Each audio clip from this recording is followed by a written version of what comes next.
Hello everyone, my name is Bianca Nieves and I'm excited to share my project with you today on the benefits of patient-specific fall prevention and individualized approach. In this presentation, we will explore the importance of tailoring fall prevention strategies to meet the unique needs of individual patients. With the rising concern of falls in healthcare settings, particularly among vulnerable populations, it is crucial to implement personalized interventions that enhance safety and improve outcomes. These are the committee members who have contributed significantly to the development of this project, including Sabrina Condon, the DMP chair, Boniface Stegman, second reader, and Rosanna Oakley, the community member.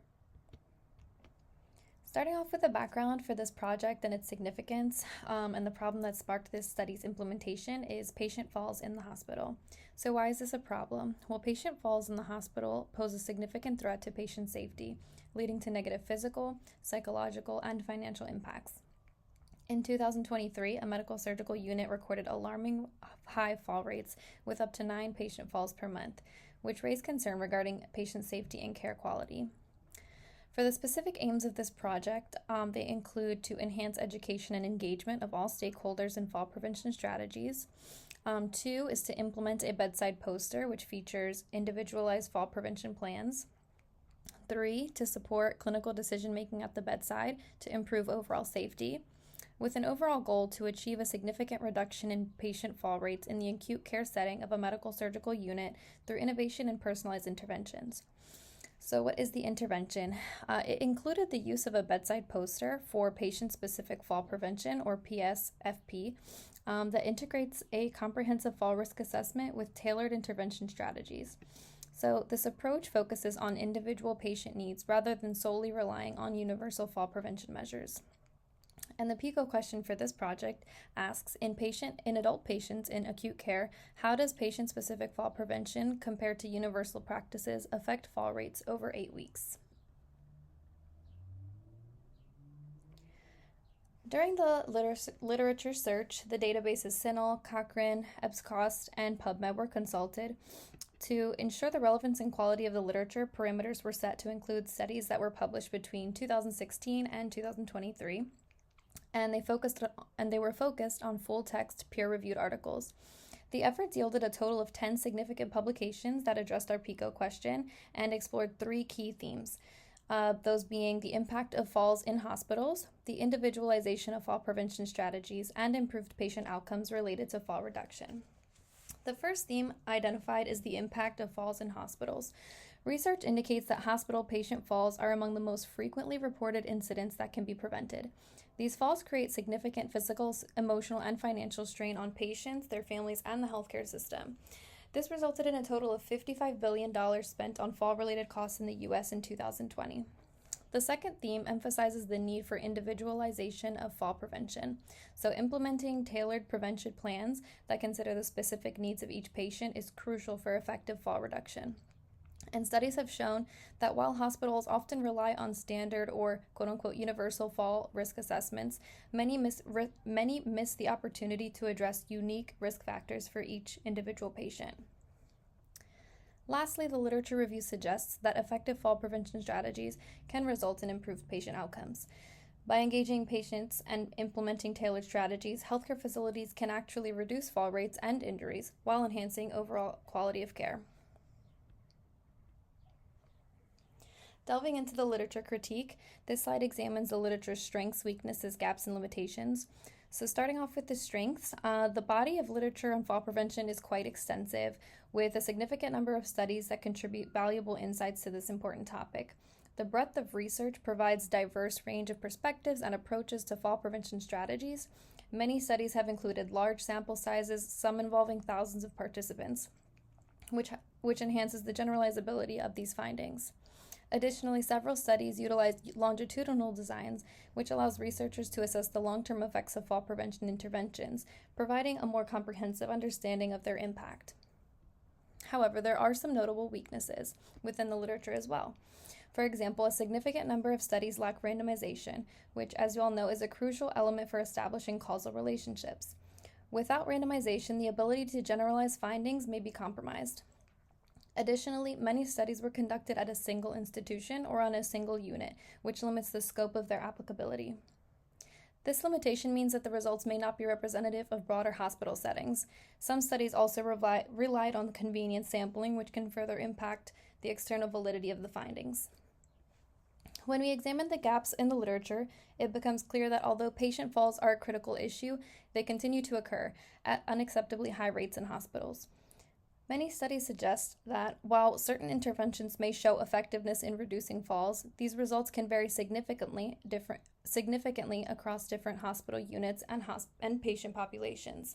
This variability highlights the need for further research to examine the influence of factors such as unit culture, patient demographics, and staff engagement on the effectiveness of fall prevention strategies. Lastly, discussing the limitations, several studies faced challenges in implementing fall prevention protocols due to high workload demands and staffing shortages. Compliance among staff in adhering to fall prevention plans also varied, influenced by differences in staff education and leadership support. For instance, some studies attempted to establish interprofessional teams to address falls, but due to competing demands, these teams were often unable to meet consistently. Additionally, many studies excluded patients with cognitive impairments or confusion, thereby leaving out a significant segment of the population who was at a greater risk for falls. Moving on to the theoretical framework, which was utilized in this project, the health belief model. The health belief model was found to have significant application and support during the study. It was developed by Becker and Rosenstock in 1974. And it was designed to help us understand how individuals make decisions about their health behaviors, particularly regarding the prevention of illness and injury. This model suggests that a person's belief about health risks greatly influence their actions toward modifying health behaviors. Essentially, it states that if individuals perceive a significant threat to their health, such as the risk of falling, they're more likely to take preventative measures that mitigate that risk. As you can see, the health belief model is composed of several key elements, including perceived susceptibility, perceived severity, potential benefits, barriers to action, cues to action, and health motivation and self-efficacy. A patient's decision regarding a behavior is also further affected by external variables such as their demographics, personality, and psychological factors. So I appreciated the diagram above of the health belief model, as it really reflects how many variables can go into a person's choice for a behavior. Throughout the project, the health belief model was referenced significantly to guide the approach to patient-specific fall prevention strategies. By understanding the different perceptions and beliefs that patients hold regarding falls, it became easier to tailor fall prevention education and interventions accordingly. For instance, recognizing the importance of creating visually engaging bedside posters that clearly communicate fall risks and the necessary preventative actions. These posters were designed with simple, easy-to-understand language and images, aiming to improve patient comprehension and engagement based on the varying levels of health literacy. Moreover, aiming to empower both patients and their families by improving their awareness of fall risks and encouraging proactive behaviors. Also, by addressing barriers to action and highlighting the benefits of participating in fall prevention, it was hoped to foster a more safety-conscious environment. Ultimately, the project emphasizes that fall prevention is not just about physical measures. It also involves changing the health beliefs and behaviors of patients. By incorporating the health belief model into this project's framework, it ensured a comprehensive approach that engaged all stakeholders, including patients, healthcare providers, and their families, in a joint effort to reduce fall risks. So this project was conducted in a medical surgical unit located in the eastern United States. Our sample included a review of electronic medical records, or EMRs, which focused specifically on patients who experienced falls while hospitalized. Several key strategies guided the project's methodology. Firstly, a comprehensive education program on fall prevention was provided to all unit staff, ensuring that they understood the intervention and its importance. Patients were then enrolled in the fall prevention project upon admission, and a nurse-led fall risk assessment was conducted by the patient's assigned nurse to then identify the specific needs of each patient. Additionally, a bedside poster, which was our intervention, was hung in every patient's room, which documented tailored fall prevention interventions recommended for each patient. So the nurse, after completing the assessment, would be expected to complete the poster with an erasable marker, and the poster was then updated every shift and as needed.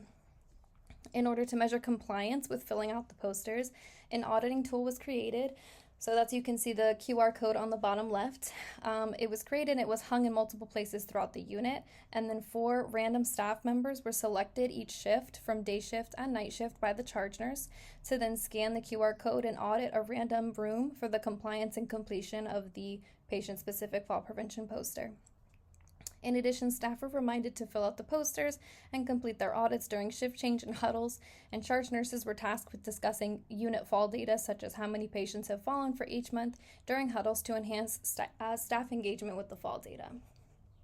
Regarding the design of the project, it was a quality improvement project, and it focused on gathering qualitative data to assess whether the intervention led to a significant change. A retrospective chart review was utilized to efficiently collect data from a patient's EMR without directly engaging them, thus preserving their confidentiality. These methods were selected because they align closely with the goals of the project, allowing the investigator to focus on enhancing clinical practice through evidence-based strategies. Furthermore, the pre and post intervention EMR analysis enabled the researcher to evaluate the impact of the bedside poster on fall rates effectively.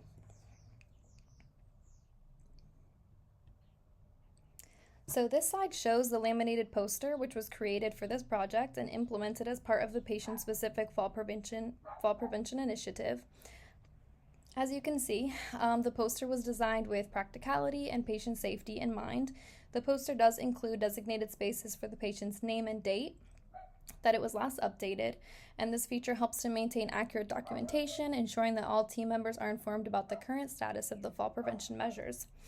On the left-hand side of the poster, you can see it clearly organized list of the patient fall risk factors that healthcare providers can easily check off.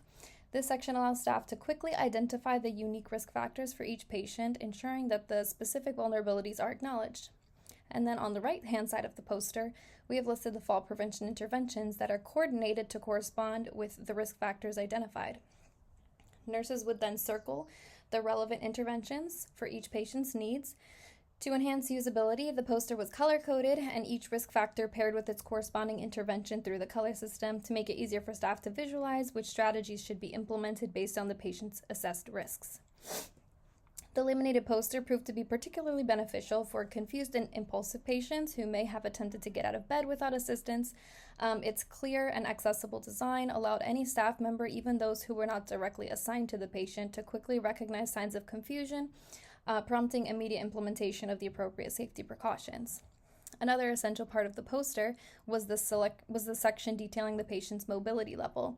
So this information enabled staff to assess how patients were managing activities such as using the bathroom, and also allowing them to identify necessary assistive devices such as a cane or a walker, and determining the level of assistance required for safe ambulation. Physical therapy and occupational therapy also played a crucial role in this intervention by helping to update the patient's mobility status and recommending suitable assistive devices for each patient. This collaboration exemplified a multidisciplinary approach to fall prevention, ensuring that all aspects of patient care were considered. By integrating input from various healthcare professionals, the poster not only enhanced communication among team members, but also sought to improve patient safety. This comprehensive strategy reinforced the importance of teamwork in effectively managing fall risk and fostering a safe environment for all patients.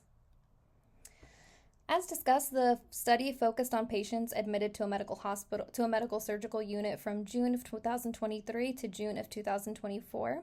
The total number of participants was 1,353. The specific inclusion criteria that was established was that patients must be greater than or equal to 18 years old. The EMR must also reflect that they were admitted within the defined timeframes for the project, and the EMR must also document whether the patient fell or did not fall during the timeline, and also note which interventions were in place at the time of a fall if there was one. The sample analysis was representative of a diverse range of demographics. For the age range, they varied between 18 to over 90 years of age, with a mean of approximately 65. So this indicates that our sample included both younger and older patients, with a substantial representation of older adults who are generally higher at risk for falls. You can see our ethnicity chart, which is quite diverse. It reflects the community served by the hospital. So it was approximately 64% Caucasian, 28 African American, 4 Hispanic, and 2.8 of others. And this diversity allows us to examine if ethnicity plays a role in fall risk prevention and also increases generalizability of the project across diverse populations. You can also note the gender distribution. So the population was fairly proportionate between genders, with approximately 50% being female and 43% being male, which is consistent with national trends regarding hospital admissions for gender. And using descriptive statistics allowed us to not only summarize and present the essential characteristics of the sample, but also better understand the factors that contribute to patient fall risks within this population. This analysis informed our interventions and ultimately guided efforts to enhance patient safety at the medical surgical unit. For the data analysis, a z-test for the difference of two proportions was employed. This statistical test was chosen for several important reasons. The first being that the z-test is particularly effective for comparing two independent groups, which in the case are the pre-intervention and post-intervention patient fall rates. By applying this test, we aim to determine whether there was a statistically significant difference in fall rates after implementing the patient-specific fall prevention poster compared to the rates observed prior to the intervention. Another reason for selecting the z-test is its appropriateness for large samples. With a large sample of 1,353 patients, the z-test provides a reliable method for evaluating proportions, given that we had adequate statistical power to detect the differences if they exist. In addition, this test also assumes that the underlying population proportions are normally distributed, which is a reasonable assumption given the large sample size. We did specifically aim to test the hypothesis, implementing that the patient-specific fall prevention poster would lead to a decrease in the fall rates among patients in the medical surgical unit. The z-test allowed us to evaluate the hypothesis quantitatively, providing a clear statistical foundation for either confirming or rejecting our hypothesis on the expectations regarding fall rates.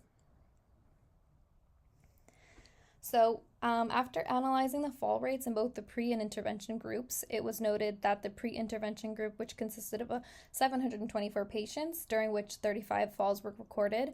In contrast, the post-intervention group had 629 patients and experienced 25 falls. To assess the impact of the intervention, as mentioned, a z-test was employed. The results showed that the difference in fall rates between the two groups was not statistically significant, with a p-value of 0.7782. Although the project did not achieve statistical significance, it is noteworthy that there was a reduction in fall rates in the post-intervention, which does suggest a positive trend in patient safety. Furthermore, feedback from nursing staff also indicated that the patient-specific fall prevention poster facilitated clear communication among team members and increased engagement in implementing fall prevention strategies. Staff reported that the poster helped them visualize what interventions were required for individual patients, promoting a culture of safety. And while these findings did not demonstrate statistical significance in the reduction of fall rates, the clinical implications suggest that further research is warranted, and it's possible that extending implementation period and enhancing staff education on the use of this intervention could yield more pronounced improvements in patient outcomes. While conducting this quality improvement project, several limitations were encountered that should be acknowledged, as they can affect the interpretation of the project's findings. First, sample bias poses a significant limitation. Convenient sampling was utilized rather than randomized selection process, which can reduce the generalizability of our results to other healthcare settings. And additionally, since the study was conducted in a single medical surgical unit, the findings may not accurately represent the experiences or needs of patients in different units or facilities.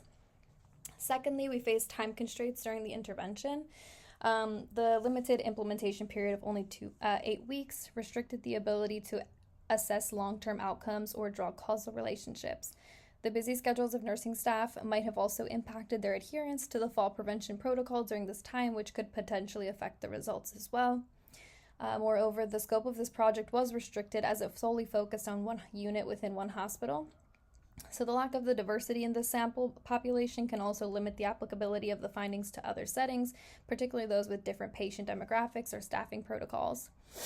Data collection challenges also arose as it was heavily relied upon staff compliance for data audits. The dependence may have led to gaps in data accuracy and completeness, which affects the reliability of the outcomes. Inconsistent data entry and varying auditing processes may further compromise the integrity of the analysis. Lastly, the intervention took place during a period of really heightened focus on fall prevention throughout the hospital. So this may also have influenced staff attitudes, behaviors in ways that may not be present in a different context. In summary, while these limitations exist, they do provide valuable insights for future research and highlight areas where future investigations can improve upon the findings. So for the discussion section of this project, it does help to analyze and interpret the findings of the study while also providing context, acknowledging limitations, and helping to identify areas of research that are warranted. The key findings that indicate that one of the key findings that indicate that the implementation on the patient-specific fall prevention approach is that it led to a decrease in fall rates from 5 to 4%. Although this reduction was not statistically significant, it does suggest a positive trend toward improved patient safety. Additionally, as mentioned, feedback from staff indicated that the poster served as an effective tool for enhancing awareness and communication about fall prevention on the unit. Even without achieving statistical significance, the clinically meaningful reduction in fall rates emphasizes the potential for personalized interventions to create safer environments for patients. The increased awareness among staff regarding patient-specific fall risk not only promotes a culture of safety, but also encourages proactive measures in managing those risks. Furthermore, the decrease in falls can lead to significant benefits such as fewer physical injuries from falls, reduced lengths of stay in the hospital, and lower healthcare costs, which ultimately has a positive impact on patient outcomes and the institution's resources. The clinical implications of this project findings highlight the importance of ongoing education and engagement among team members in maintaining high standards of patient safety. This experience also reinforces the notion that individualized strategies for fall prevention warrant further exploration and refinement. So although the project did not achieve statistical significance, it does, as mentioned, have important implications for clinical practice. Firstly, it provides a valuable foundation for fall prevention training and education for staff. By establishing a structured and standardized approach on fall prevention, we can enhance the skills of frontline staff, which in turn supports high-quality patient care. It's essential to set clear expectations and reinforce accountability, as this does foster a culture of responsibility toward patient outcomes. The ongoing staff auditing and feedback we were provided during unit huddles also served as a tool for building unit accountability, as it facilitated staff engagement with the fall data, which is crucial in promoting effective decision-making and enhancing patient safety. Additionally, the emphasis on tailoring interventions to individual patient-specific factors helps to create a more holistic approach. This perspective can be beneficial not only in fall prevention, but also other areas of healthcare, as it does empower patients and acknowledge their unique circumstances. Another significant implication from this study is related to resource allocation. Since the conclusion of this project, thankfully, fall rates have continued to decline, which does help to justify an increase of hospital funding on patient-specific fall prevention. And leadership has approved a permanent metal door sign for the unit and are looking to make the door sign a hospital-wide initiative. This has made a significant impact at the project site and has the opportunity to also positively impact the hospital and also potentially greater the healthcare community in general. This project also serves as a reference for future research, as the study's findings highlight the need to identify gaps in knowledge regarding fall prevention, and also specifically that they target patient-specific fall risk factors. So future studies should focus on longitudinal research to investigate the long-term effects of patient-specific fall prevention interventions, and it also is crucial for future studies to employ randomization to include a more diverse population beyond a single unit to support the use of patient-specific fall prevention. In summary, while there are limitations to this study, this project does lay important groundwork for ongoing research and practice improvements in patient-specific fall prevention. This is a photo of the new and improved metal door sign that will likely be implemented across the hospital at the project site and is already in place at the medical surgical unit. As you can see, it is easy to use with slidable slots that are customizable for each patient. This door sign also eliminates the need for a dry erase marker, and it provides a cleaner aesthetic without the marker residue, which was seen with the prior patient-specific fall prevention poster. To summarize, the project focused on implementing patient-specific fall prevention approach using laminated bedside posters that outlined each patient's unique risk factors and corresponding interventions. The goal was to enhance patient safety and reduce fall rates within our medical surgical unit. In terms of impact, a decrease in fall rates was observed from 5 to 4%. While this reduction did not reach statistical significance, it does indicate a positive trend that holds promise for future improvements. And additionally, the project promoted greater awareness among staff regarding fall risks, helping to foster a culture of accountability and responsibility for patient outcomes. Reflecting on the project, there are definitely some things I would do differently. A longer implementation period, which would allow for a more thorough assessment of the long-term effects of this strategy for fall prevention.